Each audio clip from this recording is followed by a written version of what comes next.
Announces a raft of measures to combat illegal mining, including restrictions on importation of excavators.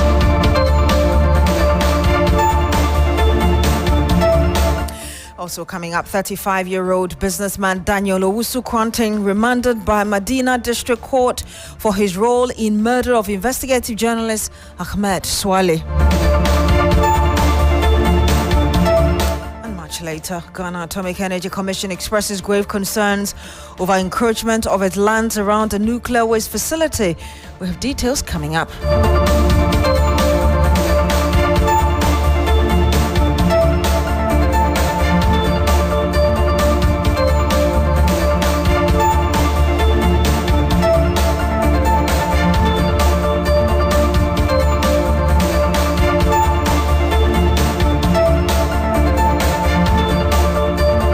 Thank you very much for joining us this afternoon. Now, Minister for Lands and Natural Resources Emmanuel Amakofiboa has announced the revocation of all small-scale mining licenses issued after December 7, 2024. Speaking at a joint press conference, Mr. Amaboa stated that these licenses were granted without due process, necessitating their cancellation. The move aligns with broader recommendations to tackle illegal mining, including stricter controls on excavator import, a complete ban on the fabrication and importation of floating mining equipment, and other regulatory measures. We'll be speaking to Noble Crosby Annan very shortly, who is covering this program for us. But let's listen to the minister, exactly what he said. Take immediate actions on some things based on the advice and the recommendations of the key committees. We are going full steam ahead to revoke all licenses based on the findings.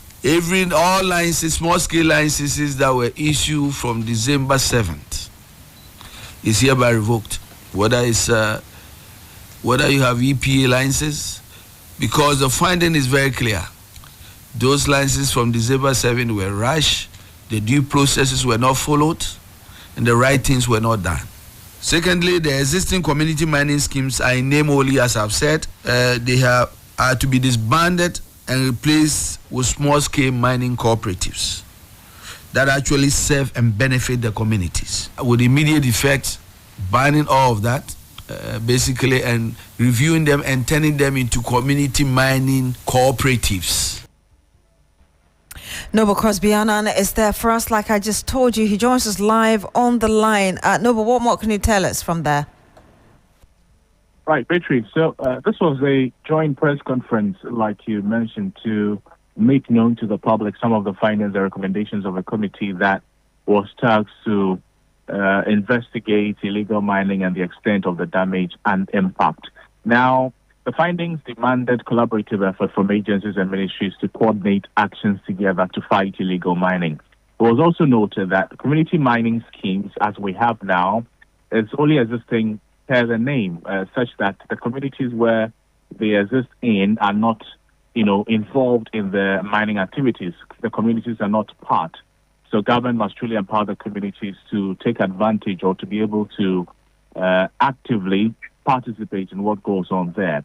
Now, there's also the need for nationwide civil education in the fight against illegal mining. It was also noted that licensing of small-scale mining should start at the district level. That was one recommendation made by the committee. And the districts should vet all documents. So it means that the District Security Council, I'm talking about DISEC, will be expanded to include other agencies who are responsible for mining or who oversee mining.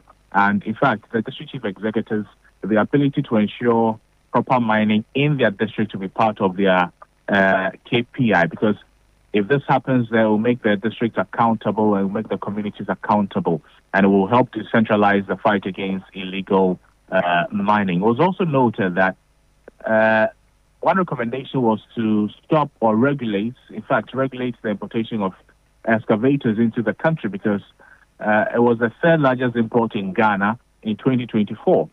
And it means the ministry will have to coordinate with other agencies to tighten regulations on the importation of excavators into the country. But they're recommending the complete ban on the fabrication and importation of floating equipment for mining. I'm talking about chamfer and other floating equipment that people use in our water bodies to mine. And there's also a recommendation for training for small-scale mining license holders that they should go through some trainings. But most importantly for Emmanuel Amakufibua is the naming and shaming or naming and faming of political actors who may be involved in illegal mining, and that there's a need to take actions on these things. We've already spoken about the revocation of all small-scale mining licenses that was issued from December 7. It says that they were not properly done. He's also concerned that the current licensing regime, it has so many problems, and that there's a need to review the current licensing regime. Hence, a committee has been set up that's being chaired by the Deputy Minister for Lands and Natural Resources to look into all of these things. But finally, Beatrice, he also noted that 7 out of 9 forests that he initially said had been taken over by illegal mining has been recovered by the state. We have 2 more to recover. It says the ministry is working collaboratively with other agencies to recover these forests, these 2 forests. But 7 out of the 9 have been recovered, Beatrice. Thank you so much, Noble Crosby. And let's now take a look at a detailed breakdown of the mining licenses granted for the period under review. Now, breakdown of military licenses issued between 13th December and 25th of February. Also, total licenses issued 397 at this average of 5 in a day. Small-scale mining licenses, 55. Mining releases, 8 support services licenses class A, B, and C, 334. Now, let's speak to Awulat Sewa. She's founder, Eco-Conscious Citizens Ghana. Good afternoon to you, ma'am. Thank you so much for joining us. Good afternoon to you and your listeners. Thank you for having me. Minister revokes small-scale mining licenses issued post December 7. Good move, would you say?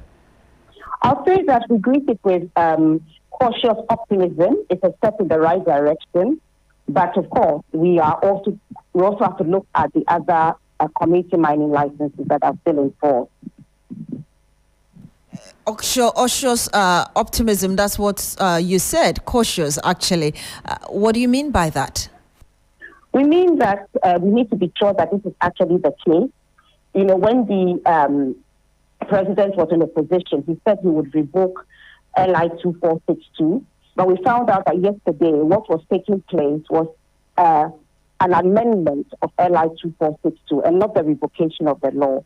So right now we just say that we greet it with cautious optimism and wait to see what is actually going to transpire. And I know that yesterday yourself and other groups who have been fighting for the environment, you were really disappointed that, there was a delay in laying this whole thing. What kind of action would you want to see and within which period?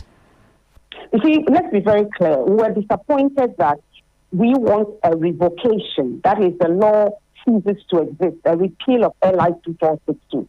What was being done was an amendment removing the provision that allows the president to allow mining in globally significant biodiversity areas. We were saying repeal the whole law. It's not fit for purpose. And that's what the president had promised to do whilst in opposition. But what they were trying to do wasn't what we had asked for, and that was disappointing. So yesterday, the minority was explaining that there were procedural issues. And so if you want to do this, you must do this right. You don't think that that's a good enough reason? I don't think the point I'm making is being made. It's not the procedure. If the minority had allowed it to pass, we don't have been deceived into thinking that LI 2462 had been revoked, when in actual fact, sections of it had been amended. LI 2462, as it stands, removes the protection from forest, where you could only mine on 2%, not more than that. LI 2462 removes that protection. And there are other provisions which are not fit for purpose. So we have asked for a revocation of the whole law. So whether the procedure goes through or not, what we are saying is that when you are laying the law before Parliament, we want it to be for the revocation, the repeal of the law, not an amendment, which means to keep pass and leave pass. So yesterday, if the opposition had not done what they did, we wouldn't know that they were not actually repealing the law as they promised. They were merely amending it. That's why I'm saying that whatever we hear, we have to greet it with cautious optimism until it is tested. And again, another understanding I get is that with what happened yesterday, perhaps you interpreted it as another way of playing this game just to really delay this whole thing. Well, it can be interpreted various ways. But what is absolutely clear is that what the president said he would do, i.e., revoke the law that allows for mining in forest reserves, that is not what was being done. And that is very, very disappointing. Thank you so much, Awula Sewa, for speaking to us. Thank you for having me. And you heard that Awula Sewa, she is with Eco-Conscious Citizens Ghana. She's actually the founder.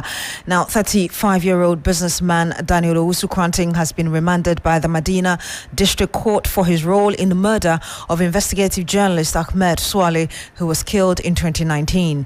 Prosecution indicated that the suspect sold the photographs of Swale to former MP for Asin Central Kennedy Japan.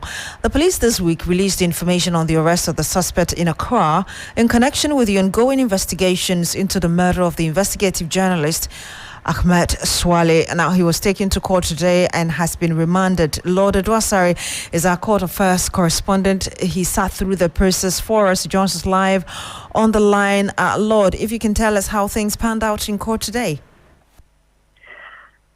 Right, so Beatrice, when the case was called, Daniel Owusu-Kranting was held before the court.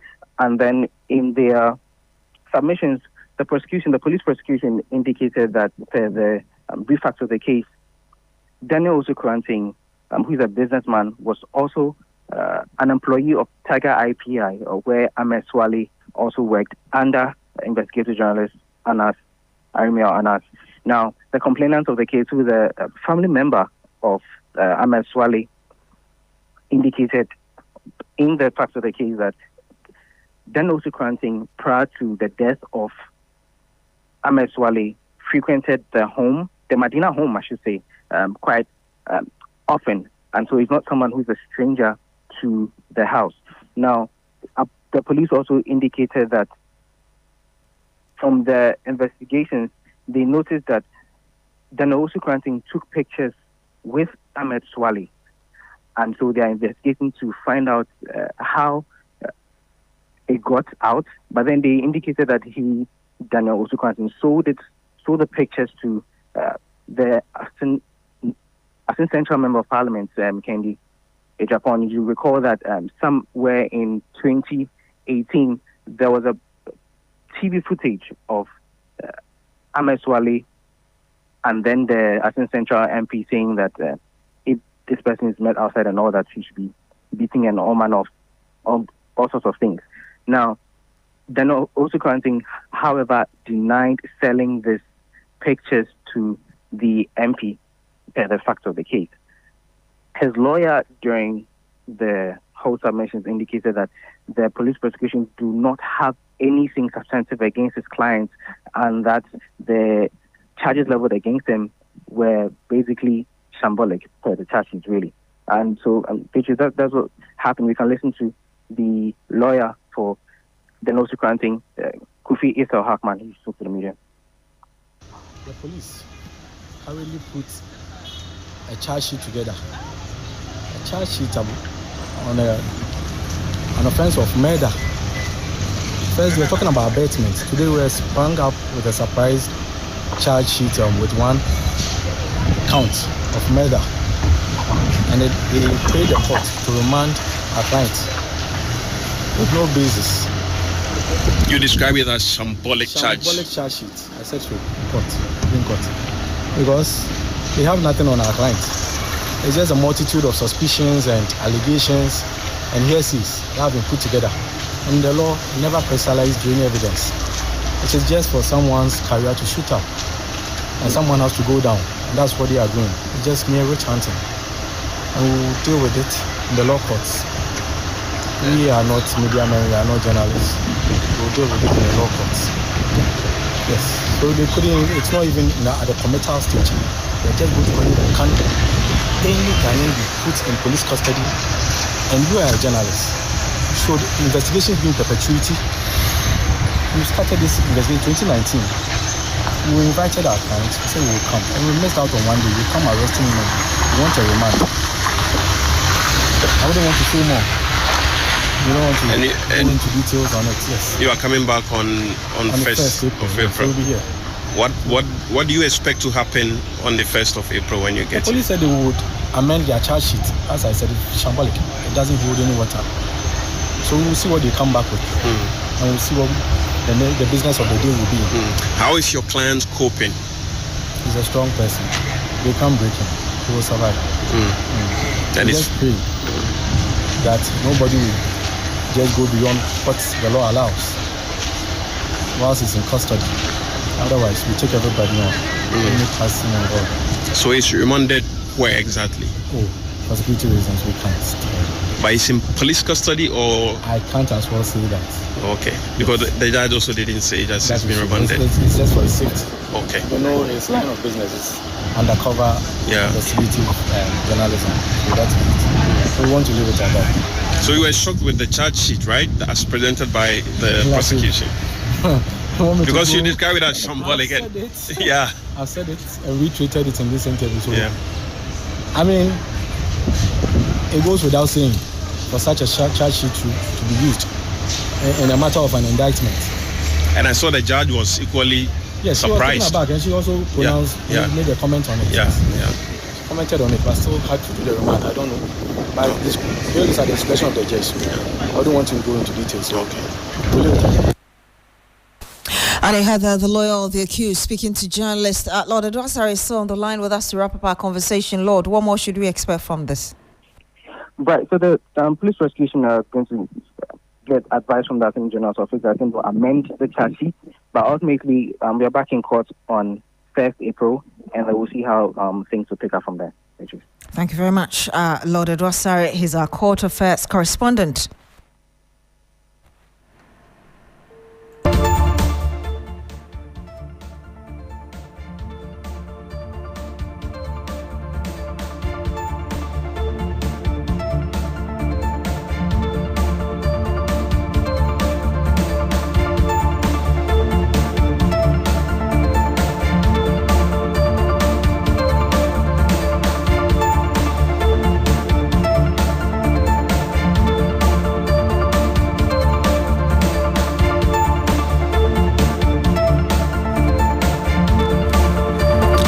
And you're still here on the Midday News on 3FM 92.7, some 20 minutes past the hour of 12. Stay with us.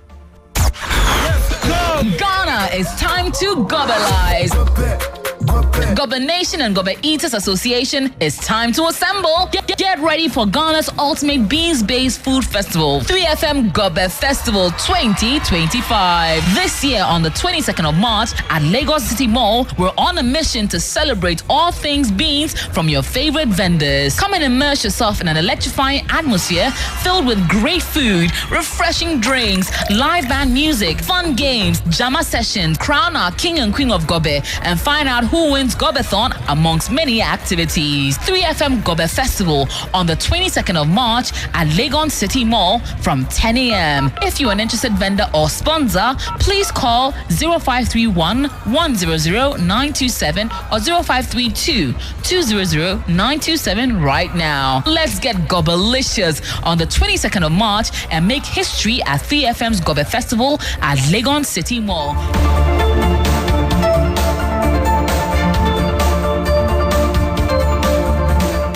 And you're still here on the Midday News on 3FM and 92.7. Now, the Member of Parliament for Medina, Francis Xavier Susu, has criticised former RGP Dr. George Akufo-Dampare for failing to ensure justice for victims of election violence in 2020 and 2024. Speaking on the agenda with me on TV3 last night, Mr. Susu acknowledged Dampare's reforms, but argued that he didn't hold perpetrators accountable.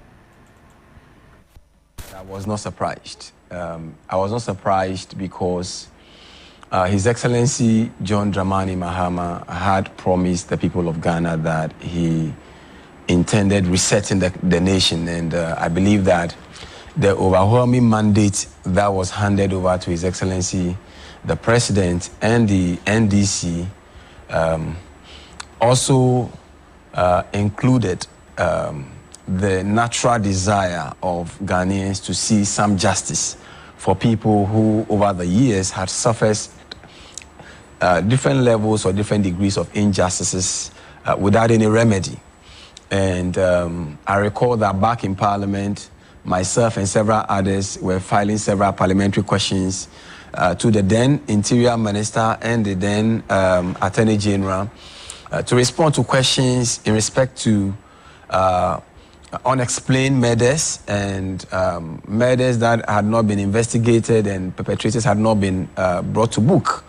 And so I wasn't surprised that once His Excellency John Dramani Mahama took over, he needed to take some urgent actions in respect of those murders and electoral violence. And the truth of the matter is that there were several people. We were dealing with several clients, because, I'm also actively practicing. Several clients who were seeking justice and never had justice. But based on that instruction, several people came back to us. Some were even police officers who were violated, who suffered gunshots and so on and so forth. Violated by who?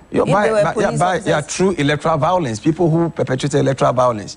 But they were police officers who also suffered, they were victims of electoral violence. And though they were even in the service, nobody minded them. So I want to understand. And so you now understand why many police officers were also very excited when the change came. Because even for persons who were serving as officers who were violated, they were also left without any remedy. But isn't it obvious that as a leader, you may not necessarily have everybody liking you? So I know that is granted. However, the widespread jubilation should communicate something to you. You see, so my point is that even if serving officers were left without remedy, how much more people who were, victims of also West Wogon by election violence and others who had suffered various degrees of injury as a result of that police unprofessionality, or people who have been violated out of the negligence of police and were left without remedy. So essentially, I wasn't surprised that His Excellency John Dramani Mahama gave that instruction, and I'm not surprised a bit that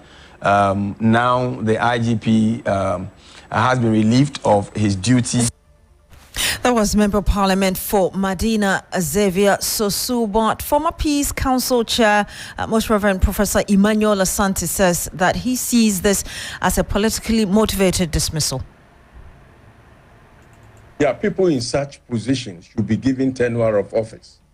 If they have to be changed within that tenure, if they have to be changed, it should be based on unprofessional attitude that the public has a right to know, rather than government coming. Because what is going to happen is that if you put me there, I owe it to you. Do your bidding, and it doesn't help the profession. And you had the former Peace Council Chair, Most Reverend Professor Emmanuel Asante.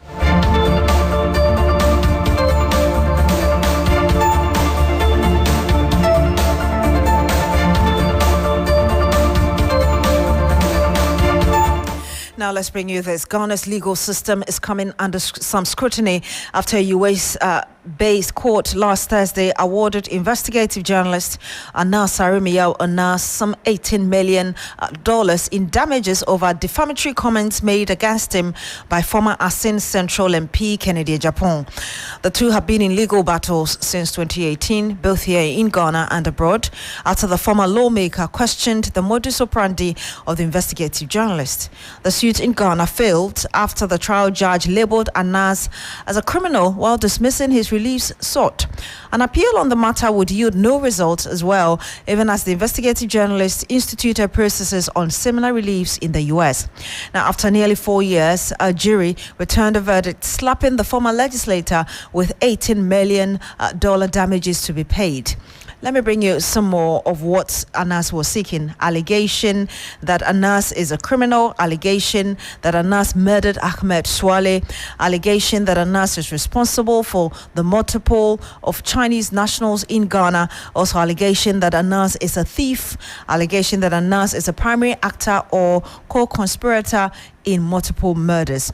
Now, he was seeking $30 million in total damages, $5 million in presumed damages, which was granted, $10 million in special damages, $5 million in actual damages, which was also granted, another $10 million in punitive damages. He got $18 8 million out of that. Now, another one he sought was order restraining Kennedy Ejapon from further making any further defamatory comments.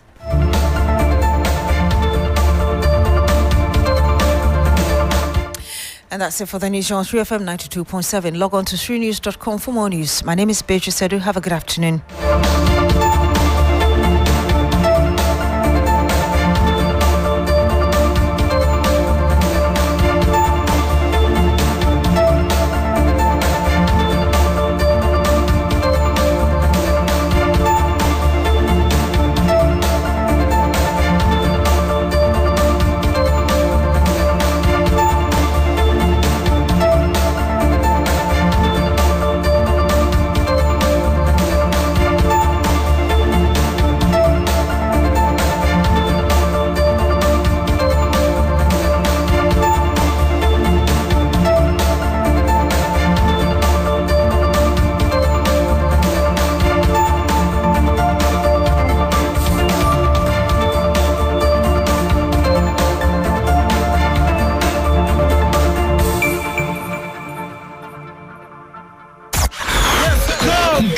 It's time to globalize.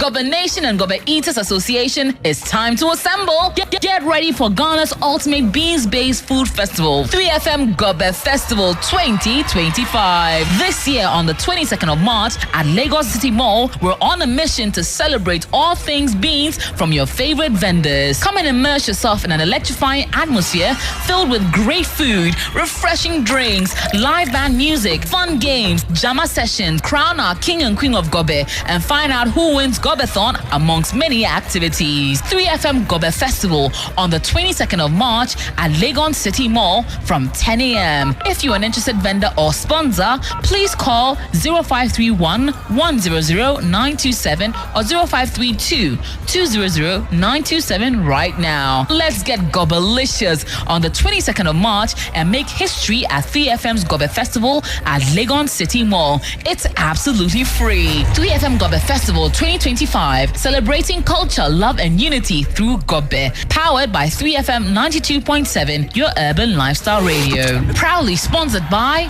Origin.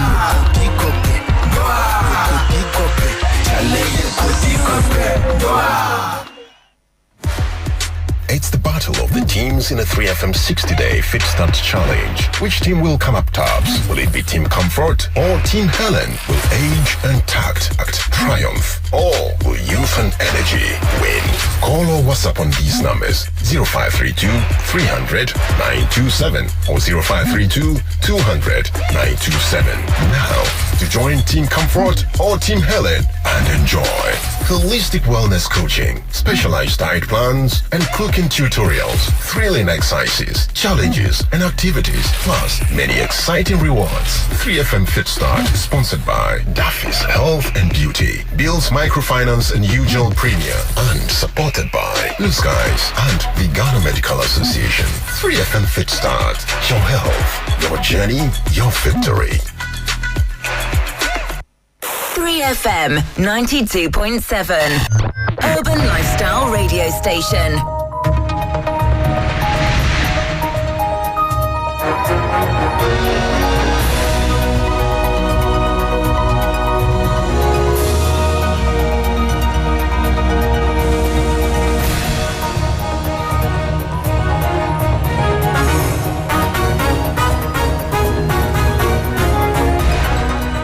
Hello there, good afternoon. Welcome to Business Daily here on 3FM 92.7. Coming up, Finance Ministry reveals fraud continues to pose a challenge in financial sector as banking sector cases surge by 7%, hitting 88 million. It shows you the trend that this is increasing, and we need to really take some precautions to stop this. And Economic and Organized Crime Office, YOCO, renews commitment to curbing illicit financial flows and money laundering as it recovers over 200 million cedis so far in ongoing crackdown. We have also recovered properties. Indeed, we even recovered properties for the FBI, and then we went to court, obtained court order, and we extradited persons involved in money laundering. Plus, Deloitte Ghana boss advocates for homegrown solutions to economic challenges. Over the years, we've not seen clear coordination between the fiscal side and the monetary side, and because of that,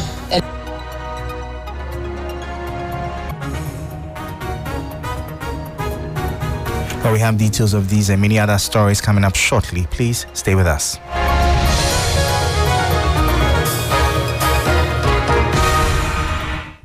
Thank you so much for your time. Now to our top story. The Ministry of Finance has raised concerns over the persistent threat of fraud in Ghana's financial sector, with the banking industry experiencing a 7% increase in fraud cases. According to head of the banking and the non-banking unit at the ministry's financial sector division, Andrew Kujo Ameksen, the total value of fraud activities recorded in the banking sector has risen to approximately 88 million cedis. We went into just the banking sector with the central bank. It was obvious that fraud activities in 2023 as compared to 2022 has increased. In 2023, we have 15,865 cases as against 15,164 in 2022. So this shows an increase in the cases that were reported in the banking sector only. And then also the amount involved was 88 million Ghana cedis in 2023 as compared to 82 million in 2022. So it shows you the trend that this is increasing, and we need to really take some precautions to stop this. If you look at it, the ministry itself is a policy pushing and policy implementing ministry. But we have agencies, like the agencies that we are working with. We have IOCO, we have FIC, we have all these agencies that we are working with to make sure that they fight this. So we will give them the necessary support, and we can also support them whether it's technical, financial, and all the resources that they may need to fight this. We'll be able to support them to do that. That was head of banking and non-banking unit at the Finance Ministry, Andrew Kujo Ameksen. Now, the Economic and Organized Crime Office, IOCO, has so far recovered more than 200 million cedis through its intensified efforts to combat illicit financial flows and money laundering. The agency says the funds were retrieved from individuals and organizations engaged in financial crimes as part of a broader strategy to strengthen economic governance and deter financial misconduct. Abdullahi Bashiru Dapila is Executive Director of IOCO. If you come to IOCO, we have done a number of cases. We have recovered monies in the neighborhood of 200 and something million. We have also recovered properties. Indeed, we even recovered properties for the FBI, and then we went to court, obtained court order, and we extradited persons involved in money laundering and other assets back to the US and the UK. Similarly, National Crime Agency and the FBI, they have also people that are convicted in US and UK for offenses, and then they acquired property through their offense, were referred to us, and then we confiscated such property. So to that extent, I would say yes. And even like the Director General just said, then Ghana's performance is not also bad as he indicated. And I think to that extent, we will say yes. We are not there, but I think we have started well, and we hope to take it up to another level. Abdullahi Bashiru Dapila is the Executive Director of IOCO. Meanwhile, Director General of Intergovernmental Action Group Against Money Laundering in West Africa, Edwin Harris, says even though Ghana is currently not on the Financial Action Task Force blacklist for anti-money laundering, the menace is still a matter of concern, hence the need for measures to deter culprits. Ghana have been removed from the grey list since 2021 June. Okay, so when you're on the grey list, it does not speak well for your economy. What we refer to those who do banking, enhanced due diligence when transaction is taking place and think people want to question it. It takes a longer time to do transaction internationally. So let's assume if Ghana was on the grey list or black list and an investor sitting in New York want to do business here and think, he will do, but it will take time. The processes that he goes through is way too much. With the removal of Ghana, it make it much easier. So if he asks me for status, we cannot get to say, okay, money laundering is very high in Ghana, is very low. What we can say, there is a challenge. So we can close this hole today. Like we say, criminals are very fast than us. Another hole will be open. So all we do is continue working with stakeholders, working with the Economic Crime or Organized Crime Commission, the Ministry of Justice, and things persistently in our jurisdiction is to send a strong signal that our country do not tolerate transnational crime. So we need more prosecution, we need more conviction, and we need to send other when people know that if I do this, this will happen to me. So deterrence matter. Edwin Harris is the Director General of GIABA. Now, country managing partner at Deloitte Ghana, Daniel Owusu, indicated that Ghana's unique economic situation requires tailor-made solutions that will take into account the country's specific context and needs. Owusu's call for homegrown solutions echoes the sentiments of many experts who believe that Ghana's economic challenges cannot be solved by simply adopting foreign models or solutions. Rather, solutions must be developed in consultation with local stakeholders and experts who have a deep understanding of the country's economic landscape. Where we are now, we have to find a homegrown solution. We need to be able to generate the funding for the projects that we want to embark on. We have been squeezed out of the bond market now. And how do we do it? We need to find money from somewhere. The question is it business friendly? We will have business friendly taxes where the whole of the system, the economy, and the businesses are responding. So what we are looking for is things that businesses will see as a catalyst to be able to do more. Because what we want to do and what we want to see in the system is where businesses are incentivized to be able to do more. Country managing a partner at Deloitte Ghana, Daniel Owusu. The Ghana Enterprises Agency is urging the government to channel the implementation of the Women's Development Bank through its outfit, arguing that it already has the necessary systems and data in place to execute the policy efficiently. Finance Minister Dr. Kasiel Atofosing, in the recently presented 2025 budget, allocated 51 million cedis for the bank to provide affordable and collateral-free loans for women.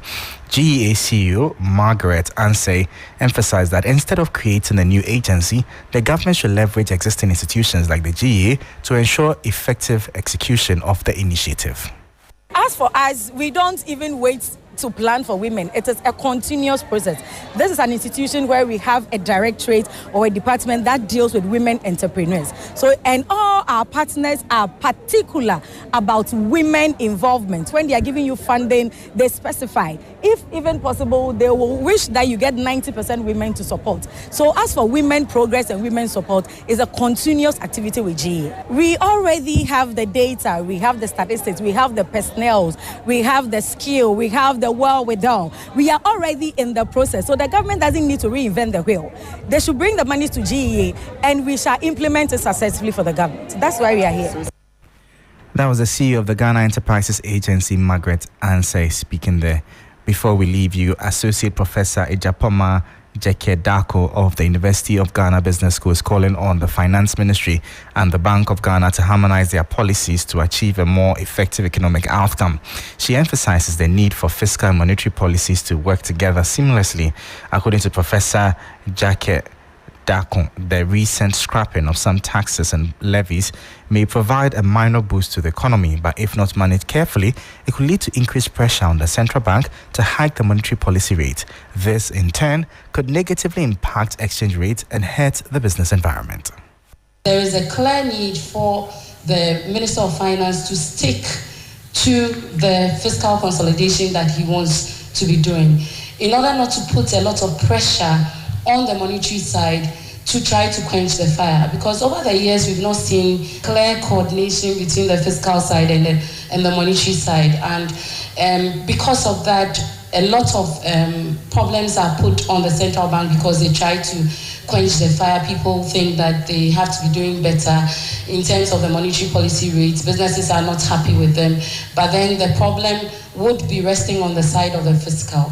So as much as we need to come up with all of these measures, reduce our borrowing, etc., it is important for the Ministry of Finance to work in tandem with the monetary side to make sure the coordination restores us to the stability that we want to restore. That was Associate Professor Ejapoma Jekedako of the University of Ghana Business School, bringing an end to Business Daily here on 3FM 92.7. For more business stories, please visit our website, it's3news.com/business.